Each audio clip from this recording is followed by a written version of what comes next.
ഉപാസകയാണ്. അപ്പോൾ ഒരു 15 years ആയിട്ട് അത് കണ്ടിന്യൂ ചെയ്ത് വരുന്നുണ്ട്.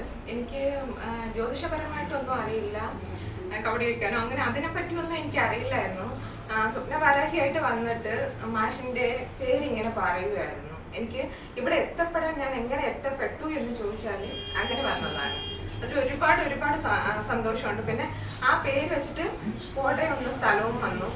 ഞാൻ അത് വെച്ചിട്ട് സെർച്ച് ചെയ്താണ് എനിക്ക് ഇവിടെ എത്താൻ പറ്റിയത്. അല്ലാതെ ആരും പറഞ്ഞു കേട്ടോ അങ്ങനെയൊന്നുമല്ല.